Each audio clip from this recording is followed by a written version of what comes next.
Good morning friends, કેમ છો? Last લેક્ચરમાં આપણે વોઇસ ભણ્યા હતા. મીન્સ કે વોઇસ વિશે તમને મેં બેઝિક નોલેજ આપ્યું હતું અને આપણે એક્ટિવ વોઇસમાંથી પેસિવ વોઇસમાં રૂપાંતર કરવાના નિયમો શીખ્યા હતા.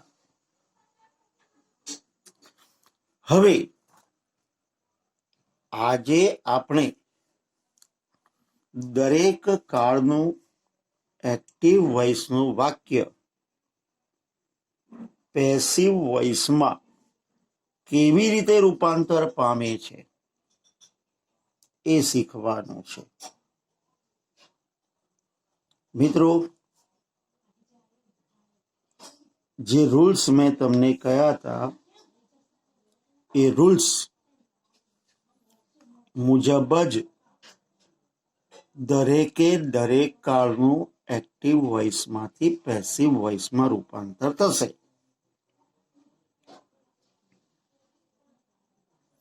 યાદ રાખો,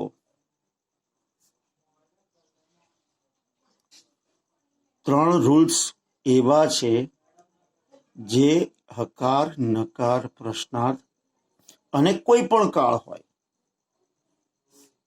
એ તમામ પ્રકારના વાક્યોને આ રૂલ્સ લાગુ પડે અને એ જ રીતે પેસિવ થાય. વાક્ય જો લાંબુ હોય કે ટૂંકું હોય, તમારે એનાથી મતલબ નથી. તમારે આખા વાક્યમાંથી 3 જ વસ્તુ પર ધ્યાન આપવાનું. એક, કર્તા ક્યાં છે, બીજું ક્રિયાપદ ક્યાં છે અને ત્રીજું કર્મ ક્યાં છે. આપણે 3 રૂલ્સને ફોલો કરવાના. પહેલો રૂલ્સ, કર્તાને સ્થાને કર્મ મૂકો. યાને કે જ્યાંથી કર્મ છે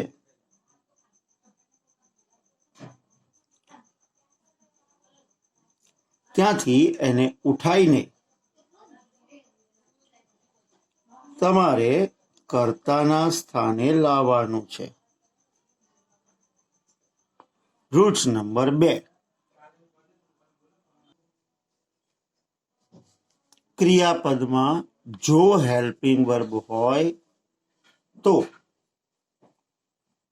હેલ્પિંગ વર્બનું સ્થાન અને હેલ્પિંગ વર્બ એમના એમ જ, અને ક્રિયાપદ જે છે એના મુજબ બી, બીઈંગ કે બીન, મૂળ રૂપ હોય તો બી, આઈએનજી હોય તો બીઈંગ, ભૂતકૃદંત હોય તો બીન, એ મૂકીને એની સાથે ભૂતકૃદંત મૂકી દેવાનું. જો હેલ્પિંગ વર્બ ના હોય તો ઇઝ એમ આર વત્તા ભૂતકૃદંત અથવા વોઝ વેર વત્તા ભૂતકૃદંત, અને કર્મને સ્થાને બાય વત્તા કર્તાનું કર્મ વિભક્તિ રૂપ. આ 3 રૂલ્સ ફોલો કરજો. કોઈ પણ કાળ, કોઈ પણ વાક્ય, પ્રશ્નાર્થ, નકાર, હકાર બધાનું તમે કરી શકશો. જોકે આ તમને મેં ચાવી આપી છે જે બધાને લાગુ પડે. જો આ ચાવી આવડી ગઈ તો પેસિવ વોઇસ અહીંયા જ પૂરું થઈ જશે. જેને આ ચાવી આવડી એના માટે પેસિવ વોઇસ આજે જ પૂરું થઈ ગયું ગણાય. પણ આપણે એવું કરવાના નથી. આપણે રૂલ્સ પણ ફોલો કરીશું. એક સાથે નથી શીખવું. આપણે પ્રોપર દરેકે દરેક કાળ મુજબ તમને હું એનું પેસિવ વોઇસ કરતા શીખવાડીશ. આજે આપણે શરૂઆત કરીએ છીએ સિમ્પલ પ્રેઝન્ટ ટેન્સથી. સિમ્પલ પ્રેઝન્ટ ટેન્સમાં એક્ટિવ વાક્ય કેવું હોય? તો કે સિમ્પલ વસ્તુ. આપણે સાદો વર્તમાન કાળ ભણ્યા હતા, જેમ કે પહેલા આવે કર્તા, એના પછી ક્રિયાપદનું મૂળ રૂપ અથવા તો એસ કે ઈએસ વાળું રૂપ, પછી કર્મ, પછી અન્ય શબ્દો જેમ કે I play cricket, you read a book, he visits Abu, they work in farm, I like sweets, he sells fruits.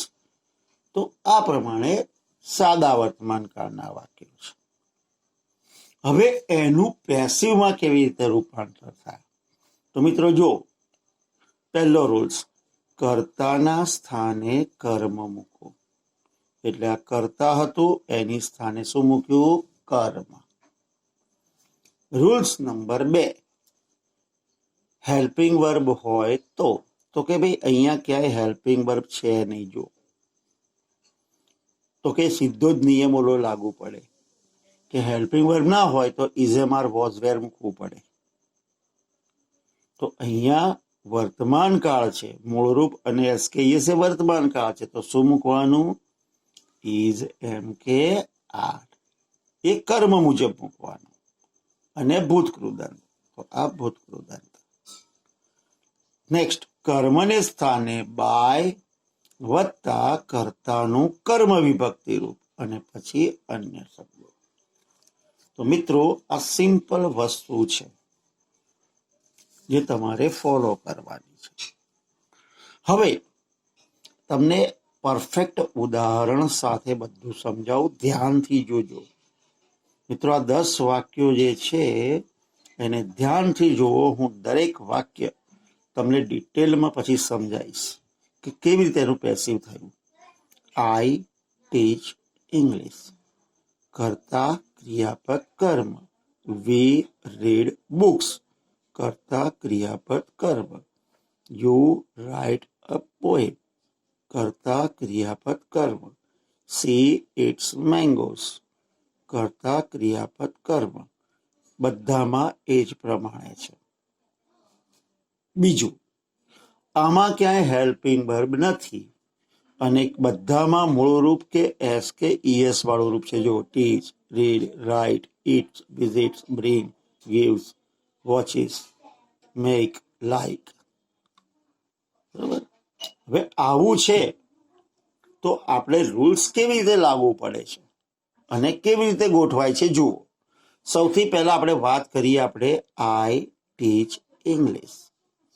તો આ કર્મ છે એ કર્તાના સ્થાને આવશે, એટલે આઈને સ્થાને આપણે મૂકીશું ઇંગ્લિશ. આવી ગયું ઇંગ્લિશ. હવે હેલ્પિંગ વર્બ નથી અને વર્તમાન કાળ છે તો ઇઝ એમ આર. તો ઇંગ્લિશ માટે શું આવે? ઇઝ. ટીચ નું ભૂતકૃદંત ટોટ. કર્મને સ્થાને બાય વત્તા કર્તાનું કર્મ વિભક્તિ, એટલે બાય અને આઈ નું કર્મ વિભક્તિ થાય મી. તો English is taught by me. બીજું, વી રીડ બુક્સ. તો વી એ કર્તા છે, એની સ્થાને કર્મ, કર્મ આગળ આવી જશે વી ની જગ્યાએ. તો બુક્સ, બુક્સ શું છે? બહુવચન, તો આર. Books are. રીડ નું ભૂતકૃદંત રીડ જ થાય. રીડ બાય વી નું કર્મ વિભક્તિ us. Next, you write a poem. હવે કરો બોલો, કર્મ શું છે? તો કે યસ, પોએમ. તો હવે શું મૂકીશું આગળ? યુની જગ્યાએ મૂકવાનું છે પોએમ. એક વચન છે એટલે ઇઝ. રાઇટ નું ભૂતકૃદંત રિટર્ન બાય યુ નું કર્મ વિભક્તિ યુ. C it's મેંગોસ. કર્મ શું છે? તો કે યસ, મેંગોસ.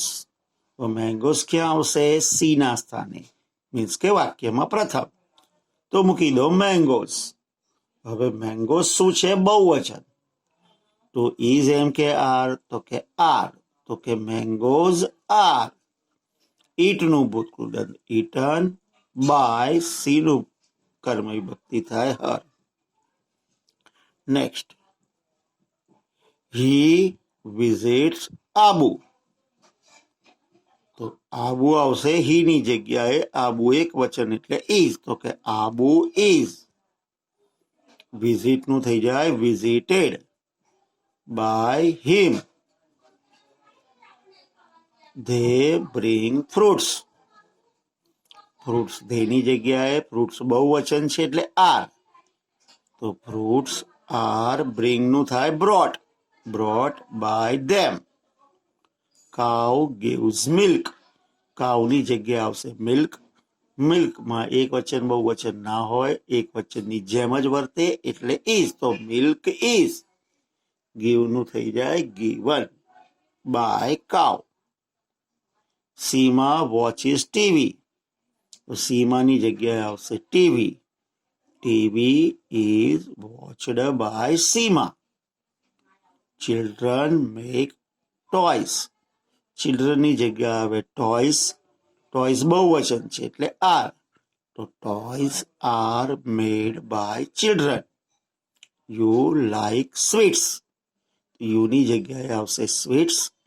સ્વીટ્સ બહુવચન છે તો આર, તો sweets are liked by you.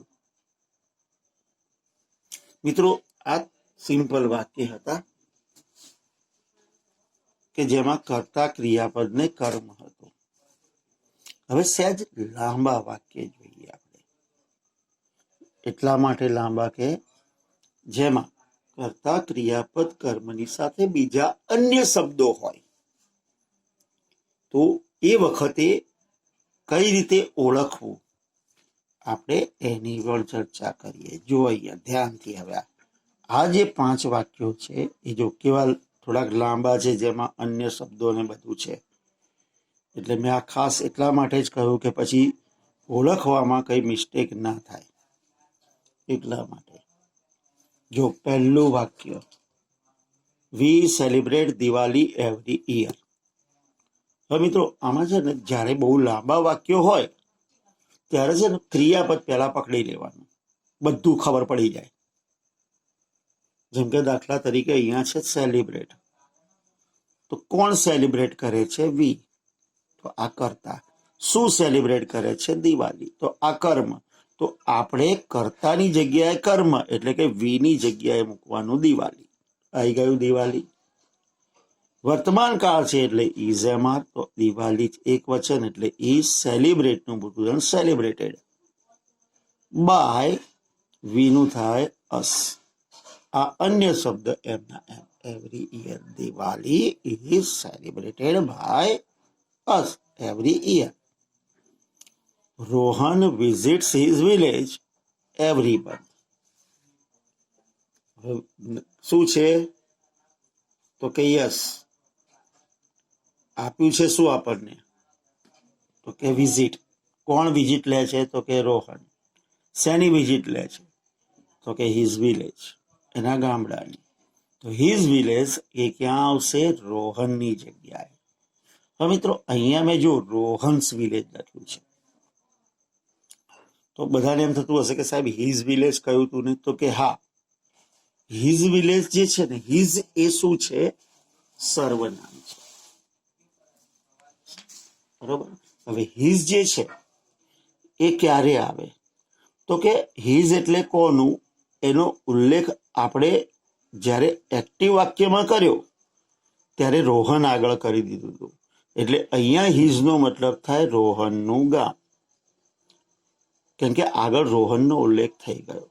પણ જો તમે અહીંયાથી હિઝ વિલેજ કરશો તો હિઝ વિલેજ નો અર્થ શું? તેનું ગામ ખરું, પણ કોનું? એ તો પાછળ આવવાનું, આપણે એનો ઉલ્લેખ કર્યો જ નથી.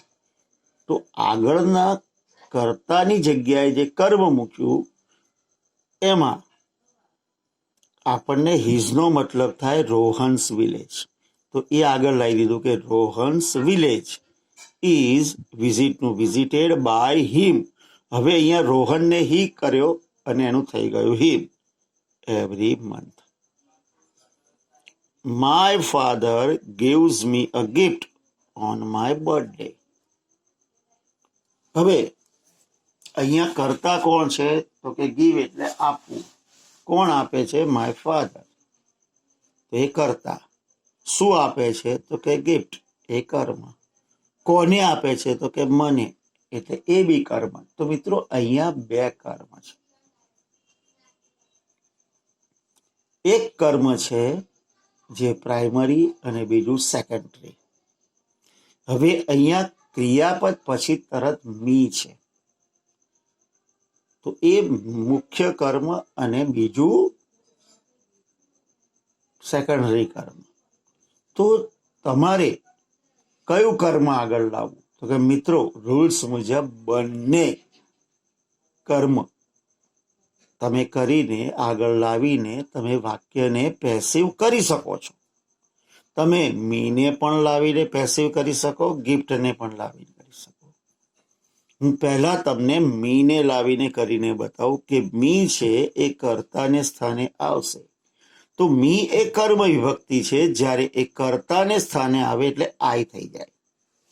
એટલે અહીંયા થઈ ગયો માય ફાધરની જગ્યાએ આઈ. હવે ઇઝ એમ આર એટલે આઈ જોડે શું આવે? એમ. તો કે આઈ એમ. ગીવ નું ગીવન. હવે મી આગળ આવી ગયું તો શું આવશે? A gift. પછી આવશે by my father on my birthday. હવે મિત્રો ગિફ્ટ લાવીને કઈ રીતે કરી શકાય? તો કે જો અહીંયા મેં સ્ટાર કર્યો છે, સિક્વન્સ ફોલો કરવા માટે મેં એને અલગથી લખ્યું છે. તો કે જો અ ગિફ્ટ, હવે ગિફ્ટ છે એ શું છે? એક વચન, તો ઇઝ ગીવન. હવે જ્યારે આપણે સેકન્ડરી કર્મ આગળ લાવીએ અને કર્મ વિભક્તિ એટલે કે મુખ્ય કર્મ છે એ કોને? તો કે મને. તો કોને? તો કે ટુ મી. તો અહીંયા ટુ મી મૂકવું પડે, બરોબર? ફરજિયાત જ્યારે પણ તમે સેકન્ડરી કર્મ આગળ લાવો અને પ્રાઇમરી કર્મ એ કર્મ વિભક્તિ જો હાજર હોય તો ટુ મૂકવાનું. Given to me by my father on my birthday. થશે સેમ જ. Next, every week I visit the Shiv temple. તો અહીંયા જો વિઝિટ એટલે મુલાકાત લેવી. કોણ લે છે? તો કે આઈ. તો આ વધારાના શબ્દો તો એમના એમ. જો એવરી વીક, આઈની જગ્યાએ આવશે ધ શિવ ટેમ્પલ. એક વચન છે એટલે ઇઝ વિઝિટનું visited by me. Boys play cricket in the evening. કોણ રમે છે? બોયઝ. તો એની જગ્યાએ આવશે કર્મ cricket. Cricket is played by boys in the evening. તો મિત્રો આ વિધાન વાક્યો હતા. વિધાન વાક્યોમાં આવી રીતે આ જ રૂલ્સ, એ જ રૂલ્સ નકારમાં પણ લાગુ પડે અને એ જ રૂલ્સ પ્રશ્નાર્થમાં પણ લાગુ પડે. હવે આપણે નકાર વાક્ય જોઈ લઈએ. હવે સાદા વર્તમાનકાળની નકાર વાક્ય રચના કઈ છે? તો કે એની નકાર જે વાક્ય રચના છે એ આ ટાઈપની છે. પહેલા કર્તા, પછી ડુ કે ડઝ, પછી એની સાથે નોટ, પછી ક્રિયાપદનું મૂળરૂપ, પછી કર્મ અને પછી અન્ય શબ્દો. આ વાક્ય રચના આપણે સાદા વર્તમાન કાળમાં ભણ્યા છીએ કે ભાઈ સાદા વર્તમાન કાળમાં આપણે ડુ નોટ કે ડઝ નોટનો ઉપયોગ કરીને નકાર બનાવીએ છીએ. એની સાથે હંમેશા ક્રિયાપદનું મૂળરૂપ હોય, પછી કર્મ અને પછી અન્ય શબ્દો. હવે એનું પેસિવ. તો જુઓ, કર્તાને સ્થાને કર્મ. ડુ અને ડઝ શું બતાવે છે? વર્તમાન કાળ. તો ઇઝ એમ કે આર. નકાર છે એટલે એની સાથે નોટ, એમના એમ. ક્રિયાપદ છે એનું ભૂતકૃદંત. કર્મને સ્થાને બાય વત્તા કર્તાનું કર્મ વિભક્તિ અને અન્ય. હવે સેન્ટન્સીસ જોઈ લઈએ. આપણે નકાર સેન્ટન્સ જોઈએ. ધ્યાનથી જુઓ. આ નકાર sentences. I do not like tea. કર્તા ક્રિયાપદ કર્મ. Next, you do not teach maths. કર્તા ક્રિયાપદ કર્મ. They don't bring homework. Don't bring ક્રિયાપદ કર્તા કર્મ. He does not give a pen. Does not give a ક્રિયાપદ કર્તા કર્મ. She does not sing a song. કર્તા કર્મ ક્રિયાપદ ડઝ નોટ સિંગ. મિત્રો આ રીતે હવે જો ડઝ નોટ અને ડઝન્ટ સેમ ગણાય, ડુ નોટ અને ડોન્ટ સેમ ગણાય. હવે આપણે એનું પેસિવ કરવાનું છે, નકારનું પેસિવ. તો જુઓ, આઈની જગ્યાએ શું આવશે? ટી. આ મૂક્યું ટી. ડુ ની જગ્યાએ આવે ઇઝ એમઆર, વર્તમાન કાળ છે એટલે ઇઝ. નોટ એમના એમ. લાઈક નું ભૂતકૃદંત લાઈકડ. બાય આઈ નું થઈ ગયું me. You do not teach maths. Maths એ કર્મ છે તો એ યુ ના સ્થાને આવશે, તો મેથ્સ. એક વચન પ્રમાણે ઇઝ, નકારનું નોટ, ટીચનું ટોટ, બાય યુ.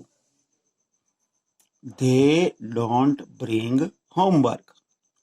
તો આ હોમવર્ક ધેની જગ્યાએ. ડુ નોટ કે ડઝ નોટ હોય તો ઇઝ એમઆર વત્તા નોટ. હોમવર્ક એક વચન છે તો ઇઝ નોટ. હવે અહીંયા તમે ઇઝ નોટ પણ મૂકી શકો, ઇઝન્ટ પણ મૂકી શકો. બ્રિંગ નું ભૂતકૃદંત brought, by them.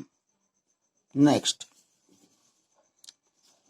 He does not give a pen. તો પેન ક્યાં આવશે? હી ની જગ્યાએ, તો અ પેન. જો મેં અહીંયા ડઝ નોટ છે એની જગ્યાએ શું મૂકી દીધું? ઇઝન્ટ. કેમ કે પેન એક વચન છે એટલે ઇઝન્ટ. ગીવ નું given by him. She does not sing a song. Song કર્મ છે તો એ સી ની જગ્યાએ, તો a song is not, sing નું શું થઈ જાય? સંગ. બાય સી નું શું થઈ જાય? Her. Next, Mohan does not sell vegetables. Vegetables કર્મ છે એ મોહનની જગ્યાએ, તો મોહનની જગ્યાએ શું મૂક્યું? વેજીટેબલ્સ. ડઝ નોટમાં ઇઝન્ટ એમ નોટ અથવા આરન્ટ, તો અહીંયા બહુ વચન છે તો આરન્ટ. સેલનું sold by Mohan. Next, Riya don't draw a picture. Riya doesn't draw a picture. તો પિક્ચર કર્મ છે તો એ રિયાની જગ્યાએ, તો અ પિક્ચર. હવે નકાર છે એટલે ઇઝ એમઆર અને નોટ, તો અહીંયા પિક્ચર જોડે આવે ઇઝ નોટ. ડ્રો નું ભૂતકૃદંત થાય ડ્રોન. બાય નામ છે એટલે Riya. Farmers don't buy cars. Cars કર્મ છે એ ફાર્મર્સની જગ્યાએ, તો અહીંયા આવશે કાર્સ. બહુવચન છે એટલે આર, નકારનું નોટ. આર નોટ નું આરન્ટ કરી શકાય. Cars aren't. બાય નું શું થઈ જશે? ભૂતકૃદંત બોટ. By farmers. તો મિત્રો, તમારા જે નકાર વાક્યો છે એનું પેસિવ વોઇસ આ પ્રમાણે થાય છે. હવે તમારે હકાર અને નકાર વાક્યો જે સાદા વર્તમાન કાળના છે એ તમે શીખી ગયા. હવે તમારે કરવાની છે એક્સરસાઇઝ. તો એક્સરસાઇઝ માટેના જે સેન્ટેન્સીસ છે એ હું તમને મોકલી આપું છું આ તમારી પીડીએફની સાથે. તમારે એ એક્સરસાઇઝમાં જે હકાર વાક્યો અને નકાર વાક્યો છે એનું પેસિવ વોઇસમાં રૂપાંતર કરવાનું છે. યાદ રાખજો મિત્રો, તમારે રૂલ્સ ફોલો કરવાના છે. હાલ સાદા વર્તમાન કાળના આપણે હકાર અને નકાર જોયા. પછી પ્રશ્નાર્થ પણ કેવી રીતે થાય છે એ સમજાવીશ. મિત્રો, મેં દર વખતે જ્યારે સાદા વર્તમાન કાળમાં કાળ ચાલ્યો હતો ત્યારે તમને કહ્યું હતું કે પહેલો કાળ ટફ હોય છે. એ રૂલ્સ પ્રમાણે તમે એ શીખી લેશો, પછી બધું ફટાફટ બીજા કાળ આવડશે. બસ સેમ વસ્તુ અહીંયા પણ છે. સાદા વર્તમાન કાળનું એક્ટિવ નું પેસિવ શીખી લો, હકાર, નકાર, પ્રશ્નાર્થ.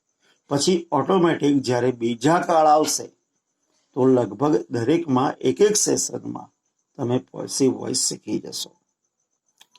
તો મને આશા છે કે આપ સૌને આજે મેં ચલાવ્યું એમાં ખ્યાલ આવી ગયો હશે, અને એવી પણ આશા રાખું છું કે હું જે હોમવર્ક આપું છું એ વાક્યો તમે સરળતાથી કરી લેશો.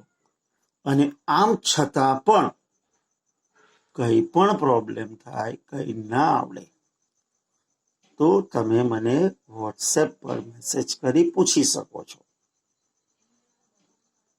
ફ્રી હઈશ તો તરત સોલ્યુશન મળી જશે, નહીં તો જેવો ફ્રી થઈશ તમારું સોલ્યુશન લાવી દઈશું. તો મિત્રો, હવે આજનો વિડીયો આપણે પૂરો કરીએ છીએ. બધાને સરસ સમજણ પડી ગઈ હશે, તો અહીંયા અટકીએ. ચલો, આપ સૌનો ખૂબ ખૂબ આભાર. નેક્સ્ટ લેક્ચરમાં મળીશું. ત્યાં સુધી આવજો.